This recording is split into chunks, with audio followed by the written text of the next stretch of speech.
So William is not taking any more crap from Prince Harry and Meghan Markle. He's now considering all options, including legal routes, to stop his younger brother, who he views as a treacherous soul these days, from exploiting Princess Diana for money and allowing Meghan Markle to exploit Princess Diana for money so she is in some way connected by the public with that amazing woman.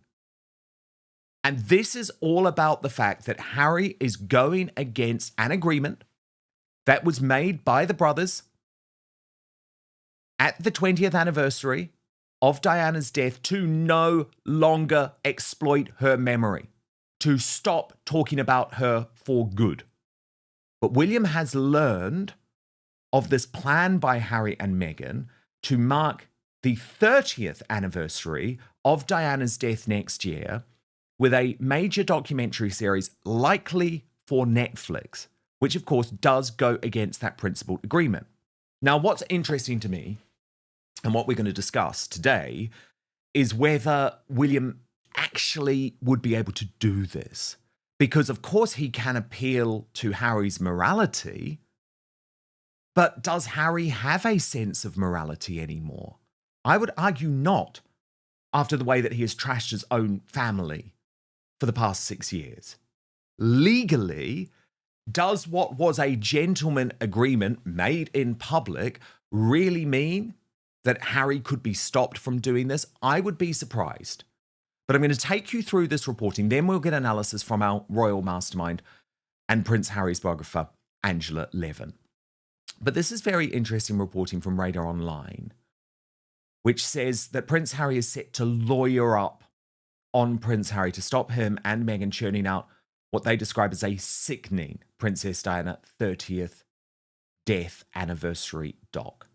Now, this story is written by Aaron Tinney, a long-time British tabloid reporter with connections to the royal family.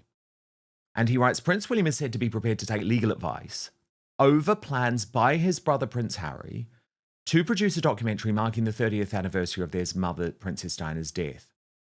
Project sources have told Radar Online the future king finds the project sickening and deeply depressing and distressing. Their words actually are distressing, I should get that right. Harry and his wife Meghan are understood to be developing the Diana documentary project as part of their multi-million-dollar deal with the streaming service following their decision to step back from royal duties. Sources said the film would examine Diana's life, her treatment by the media and the monarchy, and the impact of her death on her sons. According to insiders, the prospect of revisiting Diana's story in a commercial production has reopened old wounds between the brothers. But one source said Harry, I would argue Meghan, is determined to proceed. Harry is utterly convinced that commemorating his mother is something he has an inherent right to do as her son. In his mind, Diana's memory is not the property of the institution or something that requires his brother's consent. He strongly resists the idea that the palace or anyone else should have the authority to decide how her life is remembered or presented. The source added William's growing anger over the prospect of the film being in planning has been intensified by Markle's role behind the scenes. And that's interesting to me because I think William would concede that Harry at least has a right to talk about their mother. But for William, the idea that Meghan is going to keep trying to piggyback on Diana, which is something that she has done now for some time, is of course going to be disturbing. And the source added, what has struck a nerve for William is the extent of Meghan's role in the project. He feels that allowing her to influence or derive any benefit from Diana's legacy crosses a deeply personal boundary, and he experiences it as a betrayal of his mother rather than a tribute. And I think it is. Because what you've seen from Harry and Meghan is that they have tried to exploit Diana's memory to back up their bid for the destruction of the British royal family. And I repeat, for those of you who believe Harry's narrative, that Diana was highly critical of her husband, King Charles, and yes, publicly made clear that she believed he should never take the throne because he was going to marry this divorcee in Camilla, and that the crown should pass directly to William. But did she ever try and destroy the British monarchy? Absolutely not. Quite the opposite. Another insider said Harry's motivations stem from long-held grievances. Harry has long felt that his mother's life and death have been poorly handled by those meant to protect her.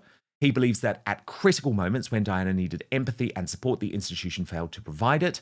As a result, he does not see the monarchy as a credible custodian of her legacy and is adamant that her story should be told outside palace structures. Well, you can understand that that is how Harry is going to feel, right? And that's probably where William does have some agreement with Harry. Certainly, they both ask questions about the circumstances relating to her death. But what this article misses is the fact that that's the reason William and Harry produced these two landmark documentaries, one for the BBC, one for ITV, for the 20th anniversary, because that was their option of actually preserving her legacy. That was how they chose to do it. And so to say now that in some way that 20th anniversary documentary was hijacked by the palace is just wrong. They've already done it. Harry is doing this for money. Meghan is doing this for money and clout. That position places Harry directly at odds with William. Sources said the Prince of Wales views the project as exploitative. Well, it clearly is. From William's point of view, this crosses a line that none of their past disputes ever approached. He feels that transforming his mother's life into marketable content is deeply distasteful, and he firmly believes Diana herself would have been appalled by the idea of her story being repackaged for profit, especially by a global streaming platform. The involvement of Netflix has further inflamed tension, and this is where things get interesting, because, of course, the company also produced The Crown, a dramatization of royal history that William is widely reported to dislike. Netflix is a huge trigger for William, a source said. He has never hidden his anger about The Crown, and this feels like reopening a fight he thought should be over. And just a reminder, of course, that when it comes to The Crown, William was particularly disgusted by the fact that not only did they recreate the death scene, they stored a smashed up version of the car, they made their mum come back to life, they were really creepy in terms of the presentation of Carol Middleton in the drama to suggest that she in some way had conspired with Catherine in order to meet William. So there's a whole load that William doesn't like about The Crown. But I think he doesn't disagree that, of course, a private company can do whatever they want. The difference is that William felt that Harry was almost endorsing The Crown. Do you remember in that interview with James Corden when he was asked if he watched it, and he actually said, yeah, I have. And I think it's better than a lot of stuff that's written in the newspapers. So that's William's real problem with Netflix and The Crown. The fact that Harry gave this drama, which caused so many issues for the family, a tacit endorsement. Now, Radar goes on in its report. Sources now said William is exploring ways to halt any 30th death anniversary project on their tragic mother. A palace aide warned William is prepared to take this as far as necessary. He is actively exploring every available obstacle that could be placed in the project's path, from legal avenues to institutional influence, and he is willing to use whatever leverage exists to challenge it. Now, this is where I have to bring a reality check to this situation, I'm afraid. I understand why William feels this way. I actually feel his anger. I feel his disgust. I think he's right to feel that. Do I believe that there is any realistic legal route to him in some way stopping this documentary? I do not believe so. I do not believe so. Because there was nothing signed between William and Harry. It was a gentleman's agreement made public between brothers. William felt it deeply. Harry was able to throw it out the door the moment Meghan Markle came along. And I just think William will absolutely consult with lawyers. He might make a threat, but in reality, I don't believe he will be able to stop this project on a legal basis.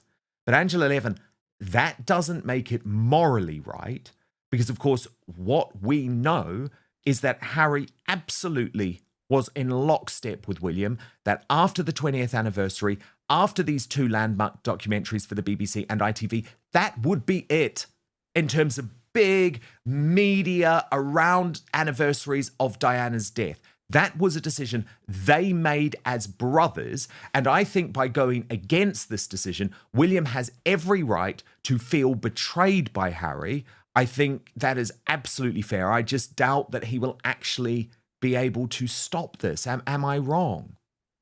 Well, I'm not a lawyer, so I've got no idea about that. But he is the heir to the throne, and I don't think that there are many companies that really want him to be absolutely disgusted by them. I don't think that's a good idea for anybody. And I would hope that if he couldn't do it via legal things, that actually to be very, very sure how you could actually affect something like that, that someone would not want to have that for the heir to the throne or even next year. I hope not, but you never know But Harry him has no in. shame about this stuff, Angela, does he? No, but the company that's doing it might not want to do that Hmm. because it would be very difficult for them should they want to do anything else. If they wanted to come to anything that he was at. Okay, so this is a really interesting point, Angela. William, so what you're saying is William could effectively appeal directly to Netflix or whatever streaming giant was going to take this on. The slight problem with that, of course, is that now that there's a first look arrangement in place rather than an exclusive deal, Harry and Meghan, if Netflix turned it down, could offer it up to Apple TV or Amazon. But it is an interesting point because Netflix has gone into business with Idris Elba and King Charles on this new documentary. And you're right, they might not want to rule out future projects with William and Catherine. So you're saying perhaps the warning could be made directly to Netflix. I hadn't thought of Yes, that. I'm sure about that. And the other thing is that there are excuses why Meghan can't do that because she's shown very much that she doesn't like the royals and she's, looking after this. She can't do what's going to be necessary in such a big film. And I think you can say that she's going in with a wrong attitude because she doesn't like the royal family, and you can go through several hundred things of how she's been about the royal family, that she's going in with a very different decision of how she's going to show it. She's going to show it about the family that is going to be disgusting. She's going to say it about nobody looking after her or saying, "How are you?" like you just mentioned before. That's that. And also that she has destroyed Harry. I think you can possibly do something like that because he is so different from what he was, and he's going in there. He might have a certain amount of absolute rights that he can do, but Meghan doesn't. So you can say that actually I don't want this, and which channel will want to do that No, it's for a good them? point. It's a good point. I actually think you're completely right, Angela. That's Good. where the appeal should be, actually, Yeah.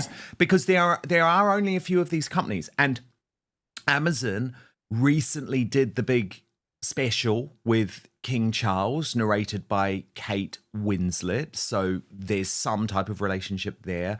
Apple TV did the documentary, with Prince William and Eugene Levy, the star of Schitt's Creek. So maybe there is a chance there, actually. Although the view from Hollywood insiders, Angela, has always been it would just be irresistible to Netflix. The idea of a I Diana don't think. documentary with Harry involved would be Also, irresistible. I've got something else Please. possible. There is Harry. If he does do this, William will never let him do anything for the royal family. Absolutely nothing. So he's got to think about that carefully. He has to think about the repercussions of his actions, although I think maybe Harry is understanding that the horse has bolted on that front, Angela. I did want to ask you too about this new video of Harry released by the Halo Trust. And it's not so much what he says, Angela, but how he looks. because Nancy Sidley said on this, Harry does not look well in his latest virtue signaling video. And of course, you know him very well. And so I just wanted to play you this, Angela, and get your reaction to it. Watch. But do you agree with Nancy Sidley saying that Harry doesn't look well? He looks extremely ill, doesn't he? There's no life in his face. He's very pale, and he looks, it's not really concentrating on things. He sounds as if he does, but he just looks that he can't do anything, actually. He's in a very bad state. Yeah, indeed. Now, Angela, I have to talk to you about what is going on with Richard Eden, the diary editor of the Daily Mail, who has quite brutally turned on Andrew Mountbatten, Windsor's daughter, Beatrice and Eugenie. I'll show you how in a little moment. But he posted on X, I've defended Princess Beatrice for years, but after reading the Epstein files, I now feel betrayed. It's time for her and her sister Princess Eugenie to speak out. That actually prompted Naomi Sky 15 to say Beatrice was leaking to Richard Eden. She is the source of all the negative Catherine stories as well. I always thought it was her mother. Of course, we don't have evidence of that, but it's interesting to see how this turning from Richard is being viewed. But he made a couple of videos about this, Angela, explaining his position. So let's, Angela. Yeah, actually, I have never known a journalist who would say, they cheated on me, they told me the wrong thing. I mean, when you're a journalist, you talk to the person. If you feel that they're going to do that, you don't do it, you don't write it. So he's actually saying she's absolutely messed me up because I trusted her. Well, I think somehow if you're a journalist, you're always in, is it 90-10 or 50-50 or something? But it's a very, very brave and difficult thing to say. That's what I wanted to say. Yeah, no, that's a really interesting point, Angela. And it does, I guess, add to this feeling, well, was there something else going on there? Do you know what I mean? Like, was she leaking story? Yeah, I totally hear what you're saying. More than 2 decades after her tragic death, Princess Diana remains one of the most influential figures in modern royal history. Her humanitarian work, global popularity, and lasting impact on the monarchy continue to resonate with people around the world. For both Prince William and Prince Harry, Diana was not only a public icon but also their mother, making discussions about her legacy deeply personal. Because of this, every public reference to Diana inevitably attracts significant media attention and public interest. Since stepping back from royal duties, Prince Harry has frequently spoken about his mother during interviews, documentaries, podcasts, and in his memoir Spare. He has often explained that Diana's experiences with media attention influenced his own views on privacy, family, and public life. Harry has also described how losing his mother at a young age shaped many of the decisions he later made. Supporters argue that these reflections are an authentic part of his personal story. Critics, however, believe Diana's memory has become too closely tied to commercial projects. This difference in perspective lies at the heart of the current debate. Royal commentators suggest that Prince William approaches his mother's legacy differently. According to various media reports, William is believed to prefer honoring Diana through charitable work, family traditions, and carefully chosen public tributes rather than frequent discussion in interviews or media productions. These reports have led some commentators to speculate that William is increasingly uncomfortable with how often Diana's memory appears in stories involving Harry and Meghan. It's important to note, however, that these interpretations are based largely on commentary and unnamed sources rather than official statements from Kensington Palace. Differences between Prince William and Prince Harry, as well as the challenges facing the modern royal family. While commentators continue to debate how Diana's memory should be honored, the most dramatic claims surrounding this latest story remain unconfirmed. As always, distinguishing between verified facts, reported claims, and personal interpretation is essential when following royal news. Now we'd like to hear from you. Do you think Prince Harry and Prince William simply have different ways of honoring their mother's legacy, or should there be clearer boundaries around how public figures reference family history? Share your thoughts in the comments below. If you enjoyed this breakdown, don't forget to like this video, subscribe to the channel, and turn on notifications so you never miss our latest coverage of the royal family, Prince William, Prince Harry, Meghan Markle, King Charles III, and all the biggest royal stories making headlines.